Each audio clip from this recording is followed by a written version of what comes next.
បាទអញ្ចឹងមេរៀនមុនយើងបានស្គាល់ហើយ AI chat AI expert ចង company ហើយនឹងចងទំនិញឬក៏សេវាកម្មរបស់យើងឥឡូវដល់ពេលដែលយើងប្រើហើយពេលដែលយើងច្បាច់ tool ទាំងអស់ហ្នឹងចូលគ្នាបាទអញ្ចឹង tool ហ្នឹងគឺយើងអាចប្រើតែមួយមុខរបស់វាហ្នឹងគឺវា powerful ហើយប៉ុន្តែវា powerful កាន់តែខ្លាំងកាន់តែស៊ីជម្រៅទៅលើការឆ្លើយតបរបស់ AI របស់យើងគឺនៅពេលដែលយើងច្បាច់វាចូលគ្នាឥឡូវយើងមើលភាគមួយនេះគឺច្បាច់រវាង Chat AI Expert ជាមួយនឹងក្រុមហ៊ុននិងទំនិញឬក៏សេវាកម្មបាទអញ្ចឹងបងប្អូនទាំងអស់គ្នាបានជ្រាបច្បាស់ហើយពាក់ព័ន្ធជាមួយនឹង AI Chat បាទចូលមកយើងអាច Chat ជាមួយនឹង AI Chat ភ្លាមតែម្ដងហើយដើម្បី Chat ឲ្យមានប្រសិទ្ធភាពទៅតាមមុខជំនាញរបស់យើងមួយគឺយើងប្រើ Chat AI Expert បាទអញ្ចឹងយើងមាន category AI Expert នឹងច្រើនបាទមិនមែនមានតែប៉ុណ្្នឹងទេនៅខាងក្រោមហ្នឹងទៀតនេះយើង scroll មកអស់មកគឺមានច្រើនមែនតើបាទអញ្ចឹងទៅតាមជំនាញបច្ចេកទេសមួយបាទហើយបងប្អូនទាំងអស់គ្នាក៏បានចងរួចហើយនៅក្រុមហ៊ុនអញ្ចឹងយើងឆែកក្រុមហ៊ុនយើងតិចមកបាទអញ្ចឹងយើងមានក្រុមហ៊ុនបច្ចុប្បន្នបងប្អូនបង្កើតប្រមាណក្រុមហ៊ុនក៏បានដែរនៅទីនេះណាបាទអញ្ចឹង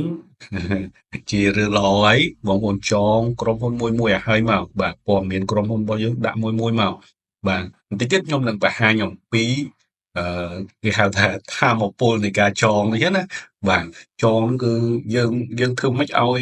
AI របស់យើងនឹងគឺឆ្លើយតបមកឆ្លាតទៅតាមប្រភេទនៃក្រុមហ៊ុនមកអញ្ចឹងបងខ្លះគឺមានក្រុមហ៊ុនច្រើនអញ្ចឹងយើងចងអានេះមក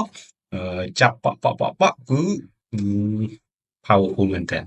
បាទហើយនៅក្នុងក្រុមហ៊ុនមែនមួយហ្នឹងគឺយើងបញ្ចូលពាក់ព័ន្ធជាមួយនឹង product ទៀតអញ្ចឹងបងអាច check អាហ្នឹងបាទកន្លែងហ្នឹងគឺ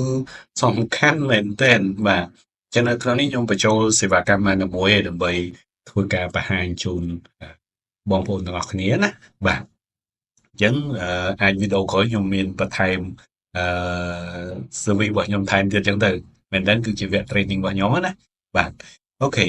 ឡូវយើងបានឆែកហើយ company ក៏ ready product ក៏ ready តោះឥឡូវយើងទៅ chat ជាមួយនឹង expert របស់យើងហើយបូកជាមួយនឹង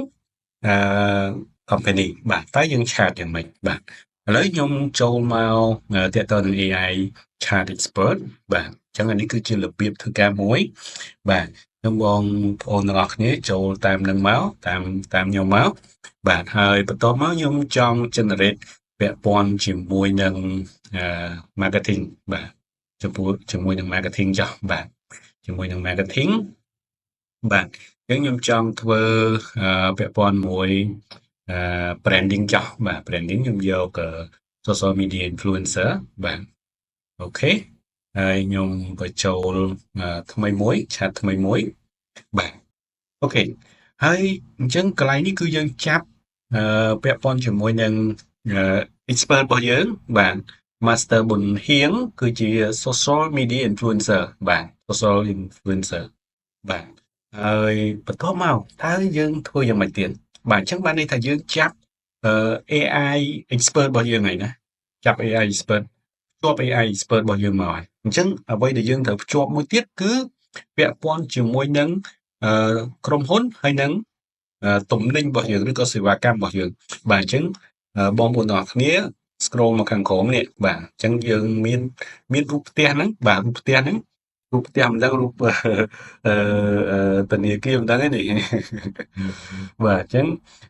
មានពាក្យ personalization នៅលើហ្នឹងបាទអញ្ចឹងយើងចុចយកមកបាទចុចយកមកហើយនៅកន្លែងនេះគឺយើង select company បាទ select company បាទអញ្ចឹង company នៅក្នុងgroup របស់យើងនៅក្នុងក្រុមហ៊ុនរបស់យើងអាចមានច្រើនបាទអញ្ចឹងខ្ញុំយកតែរបស់ខ្ញុំមកបាទ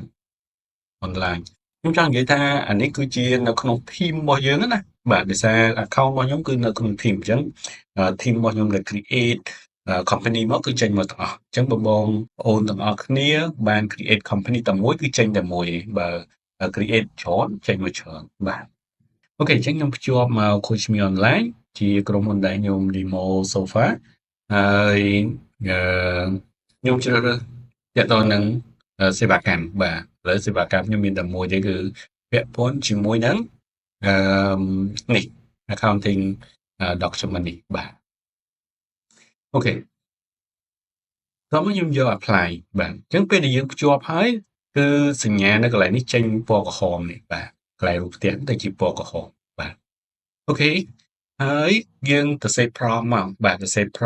set prompt ថាយើងចង់ generate អីបាទយើងចង់សរសេរអីបាទអូខេអញ្ចឹងខ្ញុំដាក់ថាសរសេរ clear និយាយពីអត្ថប្រយោជន៍បាទអញ្ចឹងនិយាយពីអត្ថប្រយោជន៍បាទអញ្ចឹងយើងទៅសេ clear និយាយពីអត្ថប្រយោជន៍សឹងតែយើងនិយាយខ្លីៗប៉ុណ្ណឹងគឺ AI របស់យើងគឺឆ្លើយមកឆ្លាតមែនតើដោយសារតែយើងបានភ្ជាប់ក្រុមហ៊ុនហើយភ្ជាប់ដល់សេវាកម្មឬក៏ទំនិញរបស់យើងទៀតបាទអញ្ចឹងនៅពេលដែលយើងទៅសេតែប៉ុណ្្នឹងណាបាទសរសេរតែប៉ុណ្្នឹងណាគឺ master AI របស់យើងគឺនឹងរុញចូលទៅក្នុង scenario ក្រុមហ៊ុនរបស់យើងតែម្ដងបាទអញ្ចឹងបើសិនជាយើងអត់បានធ្វើនៅក្រុមហ៊ុនហើយនឹងទំនិញឬក៏សេវាកម្មរបស់យើងទេយើងទៅសេប៉ុណ្្នឹងគឺចេញមកប៉ានណាប៉ានណីតែម្ដងប៉ុន្តែនៅពេលដែលបងប្អូនទាំងអស់គ្នាបានចងក្រុមហ៊ុនហើយ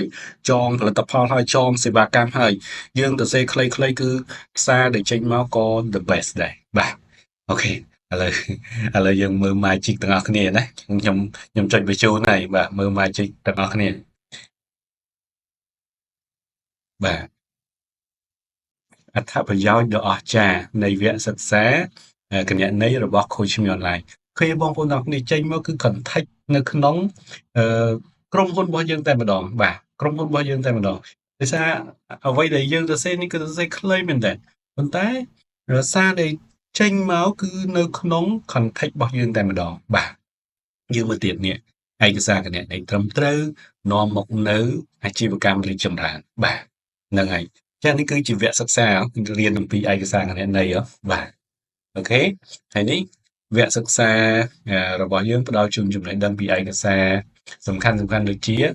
sale quotation sale order purchase request បាទ payment voucher ដែលជាគ្រឹះនៃ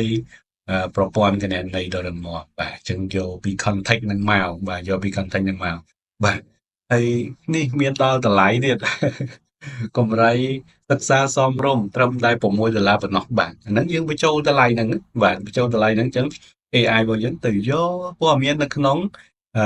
ក្រុមហ៊ុននៅក្នុងទំនិញឬក៏សេវាកម្មរបស់យើងមកនឹងឯងបាទអញ្ចឹងបងប្អូនទាំងគ្នាយើងពេលយើងប្រើបាទអញ្ចឹងប្រើជាមួយនឹង AI Chat Expert របស់យើងទៅតាមមុខជំនាញរបស់គាត់មួយបាទហើយមួយទៀតភ្ជាប់នៅក្រុមហ៊ុនហើយនឹងផលិតផលឬក៏សេវាកម្មរបស់យើងផងដើម្បីឲ្យយើងប្រើខ្លីៗនិយាយខ្លីៗប៉ុន្តែ message ដែលចេញមកគឺល្អមែនតើបាទសូមអរគុណ